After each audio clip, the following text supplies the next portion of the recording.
Hello, people of the internet. Part 20 of 999. Let's do this. The space they found themselves in outside of the wheelhouse was far too narrow to be called a hallway. On their left was a wooden door. Junpei pushed it open and stepped into the room beyond.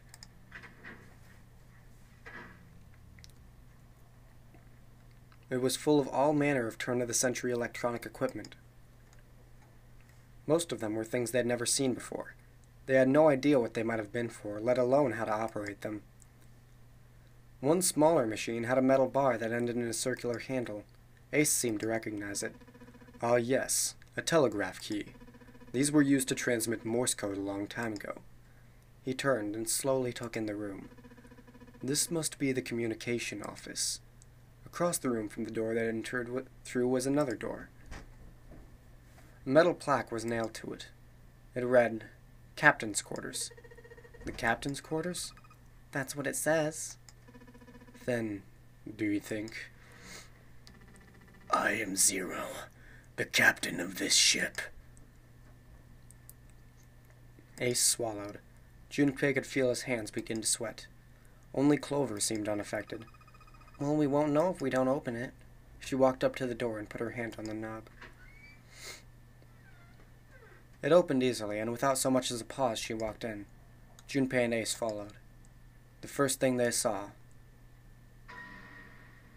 was a man on the floor, covered in blood. Junpei felt his body seize up. His mouth went dry, and he felt very, very cold. The blood in his veins slowed to a crawl, and his heart tightened like a fist. This was the third time he'd seen the horror of death laid out before him.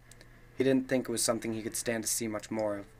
Still, he had begun to accept that whatever it was that he saw, whatever happened to him, was beyond his control, and whatever force controlled him was driven by a determination that he could not hope to match.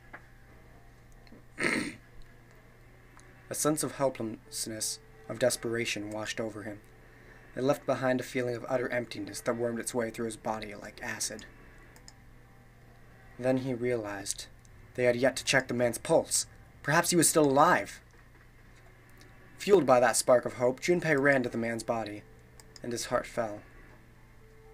His fingers on the man's neck felt no pulse. His pupils had dilated, and he wasn't breathing. Junpei lifted the man's already stiff body.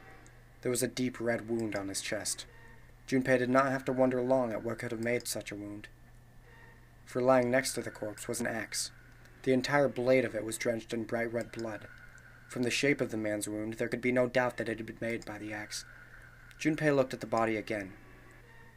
A lake of blood stretched out around it. It was wearing the clothes of a ship's captain, although they were stained with blood. A captain. Did that mean that this man was Zero? On his left hand was a bracelet. The number on the bracelet was 0. It was only then that Junpei noticed the stench of blood that filled the room. He couldn't help but laugh. There was nothing else for him to say. It was too simple, too obvious, too straightforward. If there hadn't been a dead man on the floor, Junpei might have thought it was a joke.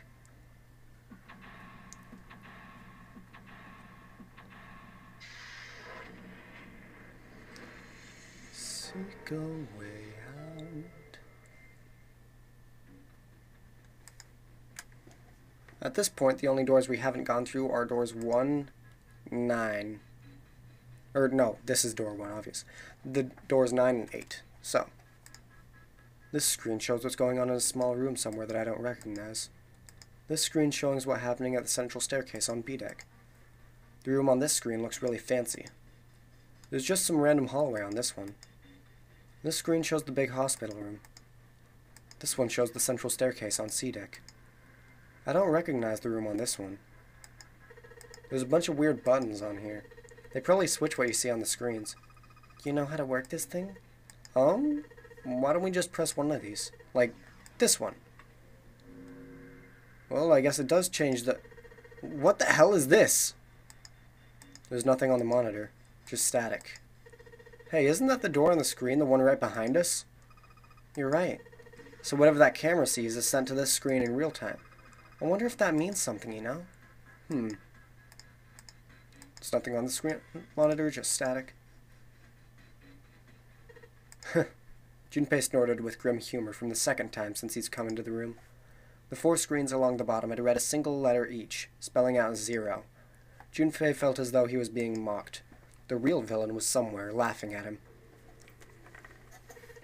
"What do you think?" He turned to Clover, who was standing next to him. Her voice was almost too low to hear. "Nothing." It seems that she cared about little. Of course, Junpei could hardly blame her. Given the strain she was surely under, Junpei was somewhat surprised that she had responded at all. Still, he had to ask. He gestured towards the corpse. "What about him? Do you think that's really 0? Clover shook her head weakly. "There's no way that's him. Didn't I tell you already? 0's one of us." "Yeah, right. Well, even if he wasn't one of us, there was no way that man could be 0. Don't you get it? The letters that spell 0 on the TV screen, the captain's clothes he got on, and of course the bracelet with the 0 on it. It's too obvious. Look, this is 0 right here. This dead body is 0. Doesn't that seem kind of funny to you?" "You're right. Only an idiot wouldn't see through something like that." "No, that's not the point. I'm not trying to make fun of them for thinking a trick like this would work. I'm sure they didn't think it would work, which makes me wonder, why did they do it? I think this is a challenge from the person who's really behind all this. He's making fun of us. Don't you get it? If whoever killed this guy really wanted us to think this corpse was 0, they'd never have put a bracelet on him. Walking about with a 0 bracelet would be like hanging a sign around your neck that said, 'I did it.' Anyone with a brain would be able to see that this guy is supposed to look like everything 0 is supposed to be. Just like we did. The killer must have known we wouldn't think he was 0 and put the bracelet on him anyway. Do you know why? Why? Like I said, he's mocking us. 'Too bad, suckers, this isn't 0. Is the same bad joke a lot of criminals like to play. They'll just sit back and watch people run in circles. 'Look, here I am. What's wrong, guys? Come on, catch me if you can.' That's really twisted, but it almost seems kind of childish." "Yeah, you're right. It's really childish. It's like it's just a game to whoever this person is. That's what seems funny to me." Junpei bent down next to the corpse. "Alright, let's get back to the point. Who killed this man?" "I don't know." "And what's this guy's deal? Who is he?" "How would I know that? If I knew anything, I would have told you." "You have no idea who he is? Why would I?" Junpei sat back on his haunches and thought. "We should check and see if he's got anything on him that might tell us who he is. Give me a hand here, Clover." "What?" "We've got to flip him over. How else are we going to search his pockets?" Clover didn't move. Junpei had no choice but to move the body on his own. He grabbed hold of an area not completely covered in blood and shoved. It took a moment, but eventually Junpei felt the man's bulk begin to shift. But just as it did, something fell from the man's left wrist. The bracelet with 0 on the face. Lastly, let us discuss how to remove the bracelets. There are only 2 ways to do so. 1. You escape from the ship. 2. Your heart rate reaches 0. In other words, once the bracelet is taken outside the confines of the ship, or detects that its wearer's heartbeat has fallen to 0, it will shut down automatically. Junpei stared at the bracelet. This man, he's dead, isn't he? Huh? No, it's just, I guess I didn't really think about it until right now. If his bracelet's off, that means he's dead. Well, it's pretty obvious that he's dead. You don't really need to look at his bracelet to figure out that he's dead. Yeah, I guess you're right. It is pretty obvious. He looks a lot better than the other bodies we've seen, though, you know?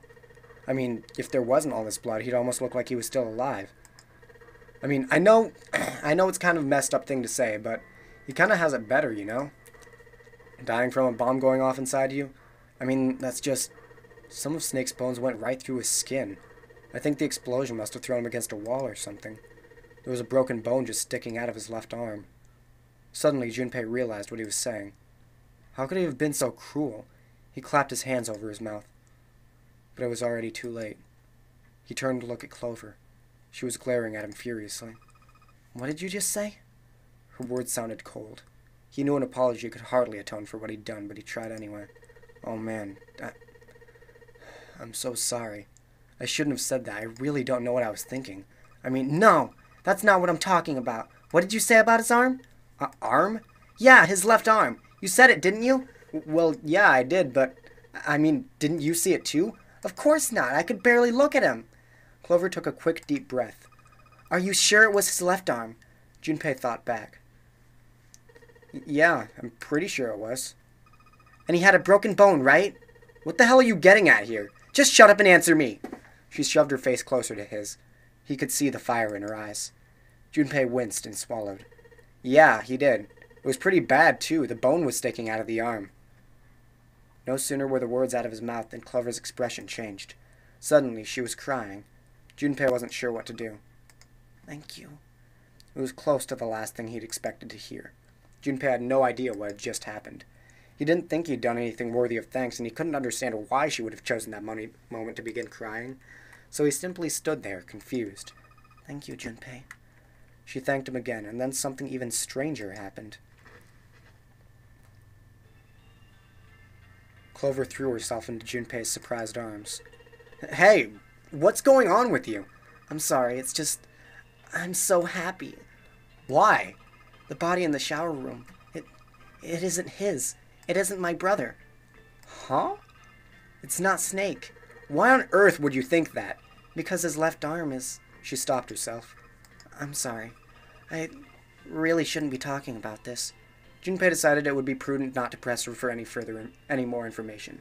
If she did not wish to tell him, she certainly had a reason for doing so. Perhaps more importantly, however, if Clover was so certain, then she was likely right. That meant that the body in the shower room wasn't Snake's. It wasn't much, but that knowledge lifted some of the weight from Junpei's heart. He's still alive. I'm so happy. Tears shone in her eyes. Those tears melted Junpei's heart. As she cried, she'd pushed herself up against his chest like a child. Junpei put his arms around her and held her tight. Junpei, you were right. No matter what happens, you can never lose hope. You have to remember what's most important, and that's to have faith and to have love. If you can remember all of those, that'll bring you good luck. Clover reached into her pocket and pulled something out.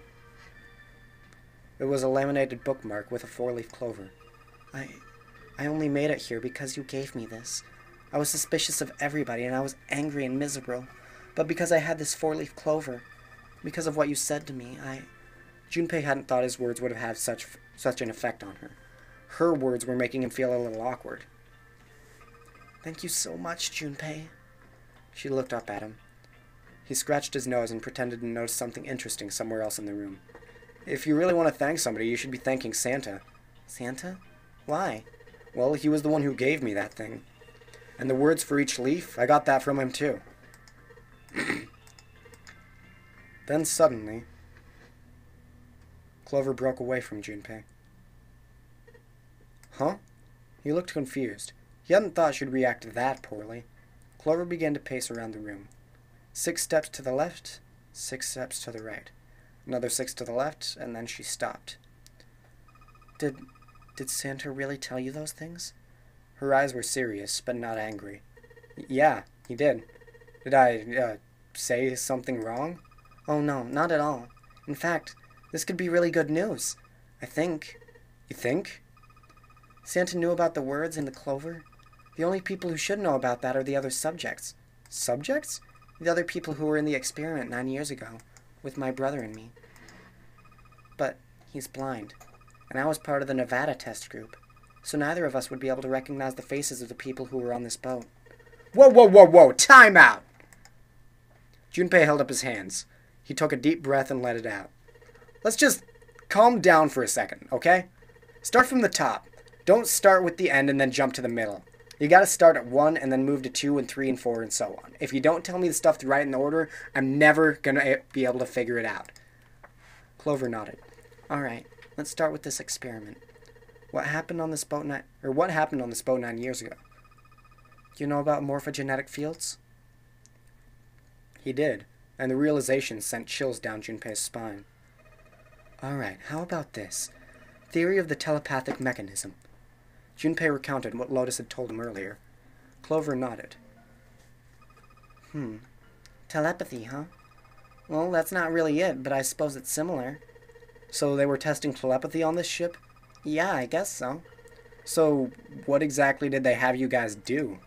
The same thing that we're doing now. Exactly the same thing. What? The nonary game. 9 people were put on this boat and 9 others were put on the building in Nevada. And the game started. Junpei grabbed the sides of his head. Look, I'm sorry, but I don't get it.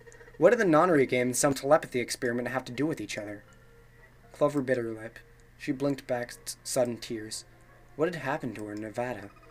The ability to access the morphogenetic field is affected by a couple things. The first is epiphany, and the other is danger. You know how sometimes when you're up against a really tough problem, and then the answer just kind of pops into your head? That's an epiphany. And what you learn from the epiphany can be transmitted with telepathy. When you add danger to that equation, then it gets easier to transmit that information over to telepathy. So you're saying the nonary game was supposed to introduce that element of danger? Yeah, but it couldn't be just any old danger. It had to be life and death. And someone did actually die. A girl. Junpei felt the sudden grip of despair in his heart.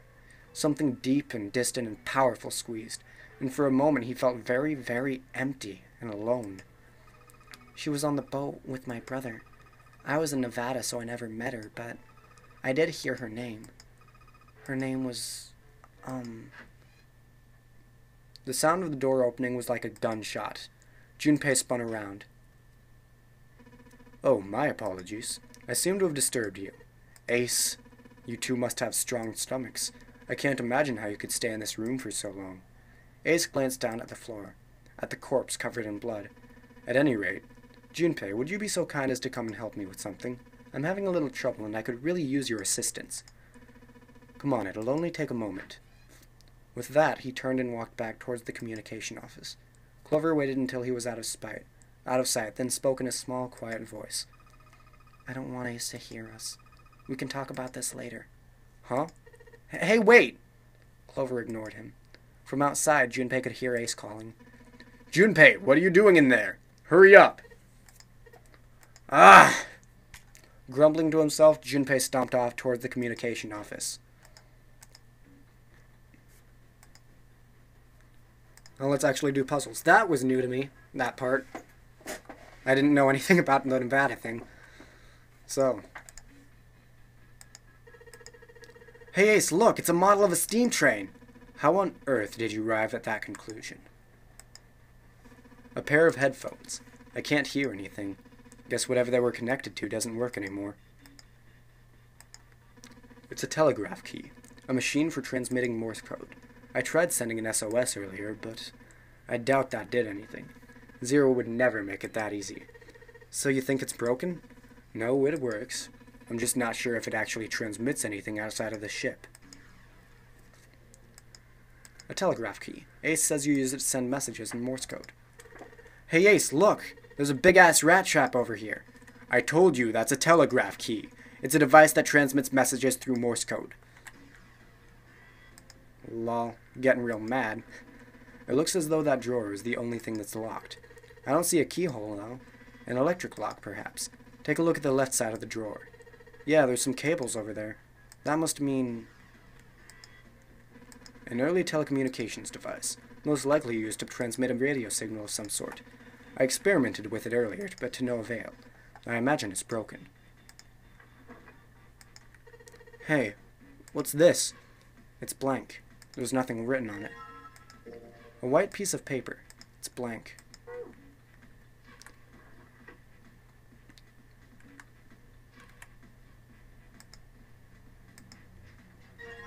Small screwdrivers.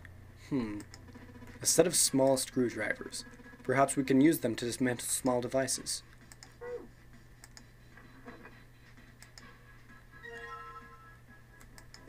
A bottle of ink. It's filled with ink. No shit, really. Anyway. It's an old telegraph machine.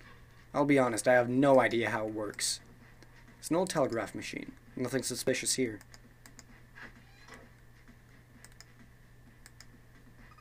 There's blood on the chair. Do you think this was the dead guy's? Yeah, probably. Music box. Oh, it's one of those old music boxes. How about we wind it up? Why does it sound like that? Is it broken? The pins on the cylinder are shaped all weird. I don't think those are the pins. Looks like somebody put something else on top of it. I think we're going to have to take it apart to figure out what's going on, don't you? Well then, it's a good thing we've got that. Alright, this screwdriver ought to make short work of this music box. This is a cylinder for a music box, right? Well, doesn't a music box have a little metal comb thingy that runs over the pins on the cylinder, and then that makes a song? It looks like there's something besides the pins on the cylinder, though. Yeah, there's these things that look kind of like metal fans, I guess. Let's do this. I guess I'll put the ink on the cylinder. Huh? You put the ink on the cylinder from the music box? Yeah. Why would you do that?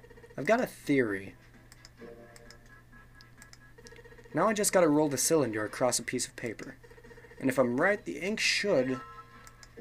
What is this? It's just a bunch of lines and dots. I put the ink on the cylinder from the music box. Then I rolled it across the paper and it left this. Is this some kind of code? I think it's probably Morse code. Oh, Morse code. I haven't even been paying attention to the time, and it's already 21 minutes. Damn. Arg. There we go. Alright, I've got the Morse code I'm supposed to enter. If I do this right, something will happen. I hope. Alright, let's give this a shot. Reset. Okay.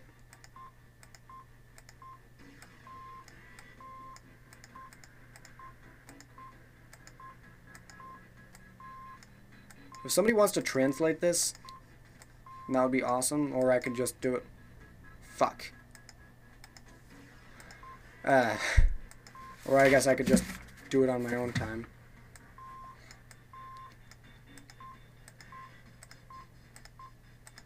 After watching this video once.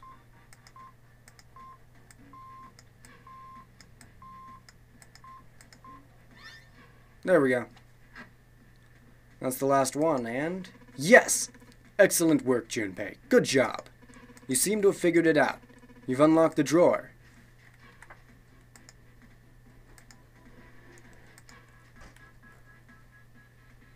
A red file lay in the drawer. Junpei reached down and picked it up. The cover read, All ice. All ice. Alice. Did that mean... Junpei couldn't hold back. He had to know what was in the file. Each page was covered with strange characters. They looked like tiny drawings of birds, snakes, insects, horned animals, wings, and even kneeling humans. There were many pages in the file, and each was full of these strange symbols.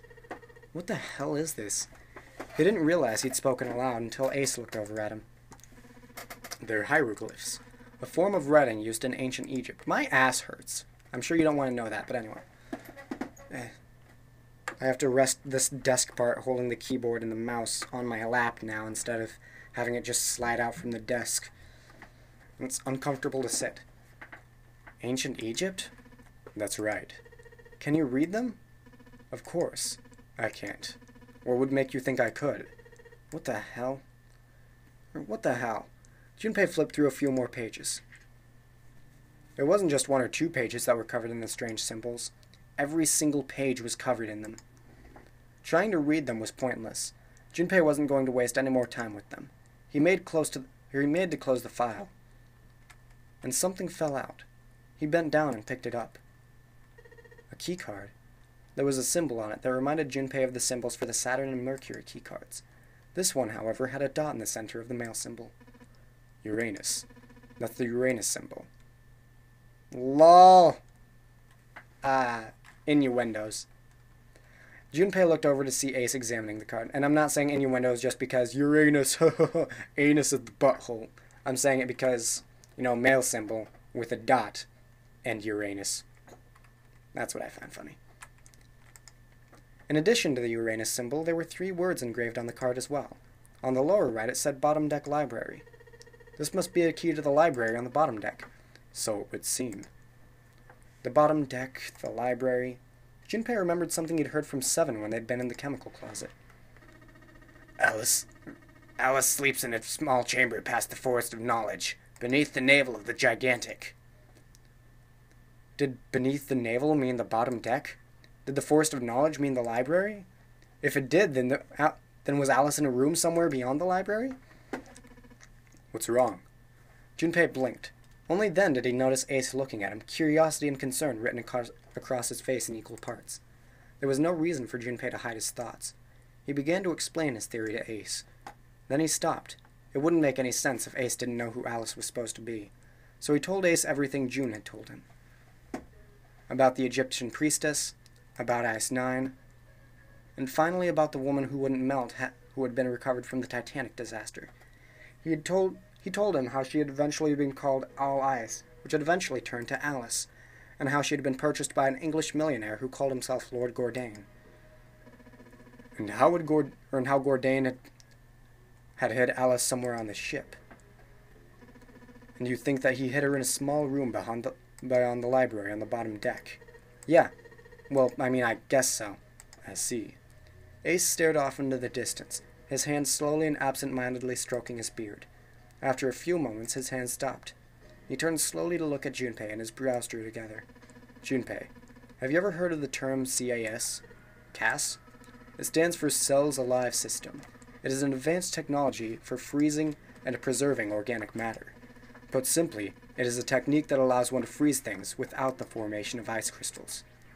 Normally, if you freeze something fresh, water within its cells expand as it crystallizes, damaging the cell membrane. CAS, however, works differently. The object to be frozen is supercooled using magnetic fields, and then frozen instantly and uniformly, giving ice crystals no time to form. It was originally developed for the preservation of food, as an alternative to the normal freezing process. Now, however, there are rumors that it can be used for other things. What do you mean, other things? Well, there are obvious medical uses, but perhaps also space travel. Space travel? Are you serious? Surely you've heard of suspended animation, cryogenic freezing. It's a fairly common idea in science fiction books and films. People are sometimes frozen for especially lengthy journeys through space. That was when Junpei understood what Ace was suggesting. Whoa, wait a minute there. Ace looked at him and raised an eyebrow. Are you saying that Alice was frozen using that CAS thing? Well, I'm sure the possibility is quite low, but it is a possibility. If this special ice you call Ice 9 doesn't indeed exist, and if CAS was used to freeze her into that sort of ice instantaneously, you think she could be alive? Well, I can't say for sure, of course. I'm only talking about possibilities. The melting point for Ice 9 is 96 degrees, right? If she were put somewhere she could reach that temperature. That's nuts! Are you really saying she could have defrosted and started walking about? You're quite right. It does sound unbelievable. But if she had, then we would have an explanation for the man we found dead on the floor. You mean the guy dressed like the captain? Yes. He was dead when we found him. Clearly, he was murdered. But if he was murdered, then by who? It couldn't have been one of us. That would be impossible.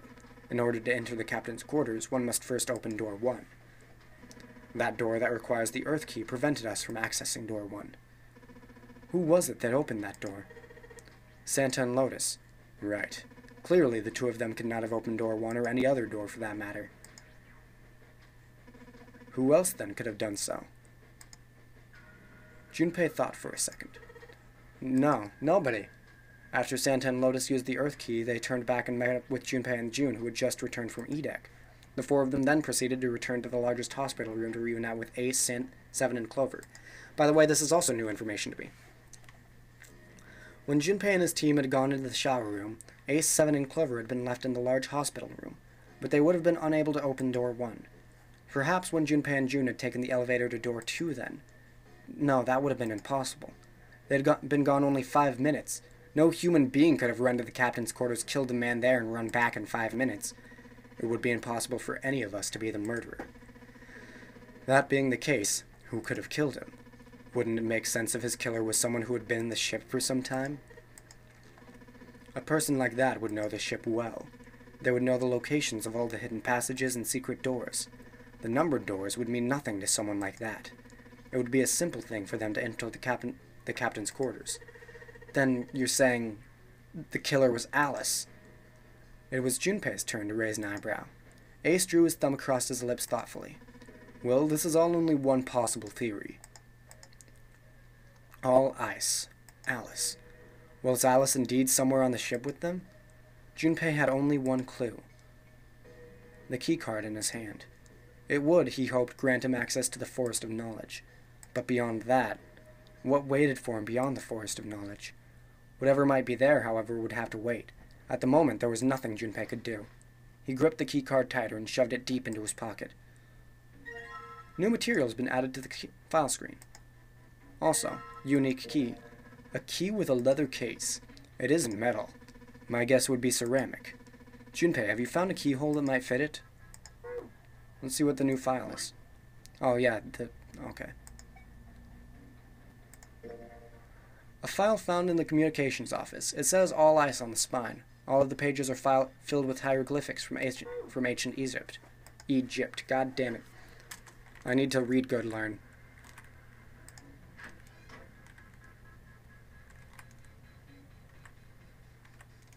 Oh yeah. Already went. Oh wait. The fuck? What's the deal with this? Is it some kind of code? There are 4 rows of numbers and letters. They all start with a 0 and end with 8, F, N, or V respectively. Maybe this has something to do with the number basis. New material has been added to the file screen.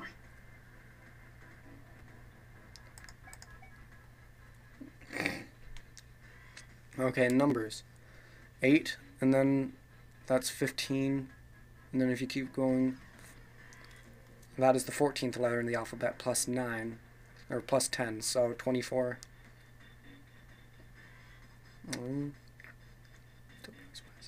26 letters, so Z, Y, X, W, V.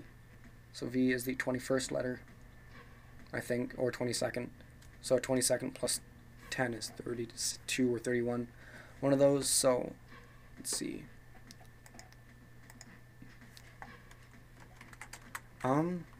8, 15.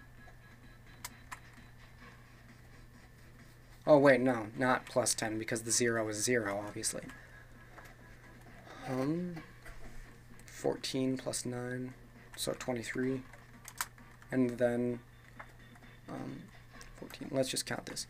15, 16, 17, 18, 19, 20, 21, 22.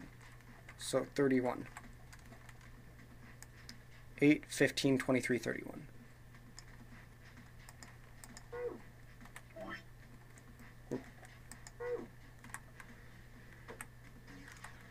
There's a door over here. I think this probably used to be a door. Nobody's going through it as long as this metal plate's here, though. Well, even without the metal plate, the desk's in the way. It looks like whatever the camera sees shows up on the screen behind us. Yeah, so if I put my hand here in front of it, it shows up on the middle top screen back there. You've got a short lifeline, Junpei. Hey, mind your own business! No dice. It doesn't matter what I push on here, it's not working. I don't think the power's on. The control panel for the electronic lock. Looks like it's got a keyhole on the bottom right. Maybe the key I got earlier. Sweet, just had to put the key in and now it's on. Junpei, look! There's a minus sign on the screen. There are 8 of them. That probably means we've got to put in 8 digits. Do you think you can figure it out? 8 digits, huh? Once I've put in the 8-digit number, I just press E to enter it. And if I mess up, I guess I just press C. Alright, let's give it a shot. So 0, 8, 1, 5, 2, 3, 3, 1. E. Okay, that was wrong. Let's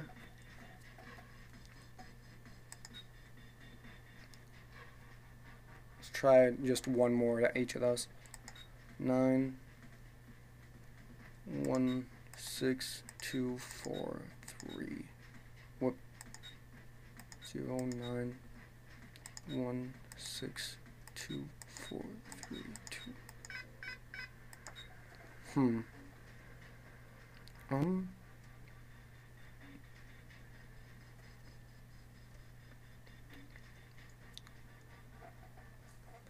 I think I saw it. Hold on. 0, 8, 1, 5, 2, 3, 3, 4. I don't know why I thought that would work. Huh. What's the passcode? I'm pretty sure I've searched every part of this room by now. Okay. 8, 8, 9, 10, 11, 12, 13, 14, 15, 16, 17, 18, 19, 20, 21, 22, 23, 24, 25, 26, 27, 28, 29, 30, 31. Maybe we need to add all of them up.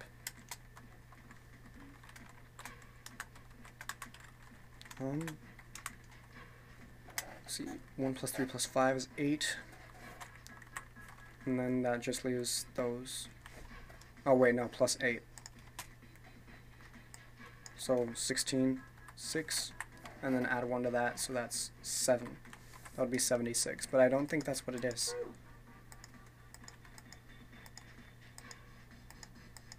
Once I've put in the 8-digit number, I just press E to enter it, and if I mess up, I guess just press C. One more time. 7, 6. Didn't think so. Okay. Let's try each one added all to get... Wait. No. It needs 8 digits, obviously. Okay, so 8, 0, 8, and then add 8 to 15. So that would be 23. Then add 15 to 23. It's like Fibonacci sequence crap, but I don't know that that's what it is. Let's try 46, and then add 46 to 31. 46, 56, 76, 77. Poop. The fuck is it? Huh. What's the passcode? I'm pretty sure I've searched every part of this room by now. And yes, Junpei, you have.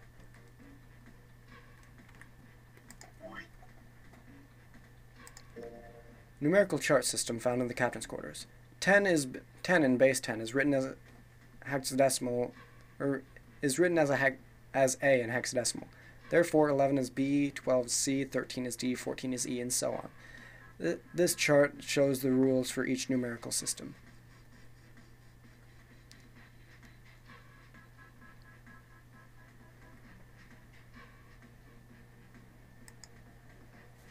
What the f...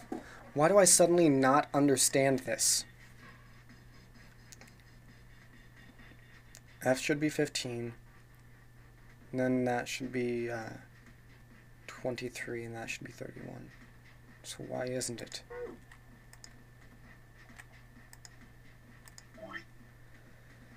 Poop. 11 is B, 12 C. Okay, 10 is A.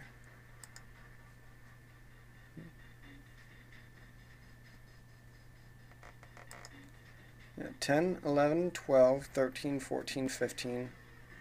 Then that's 15 still. 16, 17, 18, 19, 20, 21, 22, 23, 24, 25, 26, 27, 28, 29, 30, 31. Why the fuck isn't this working? Okay, we get it. Damn it. I want to skip this, but I can't. 8. Let's just try 8, 1, 5, 2, 3, 3, 1. I don't think so. 0, 8, 1, 5, 2, 3, 3, 1. Jesus Christ. I will come back to you when I've got this figured out. So, until then, peace.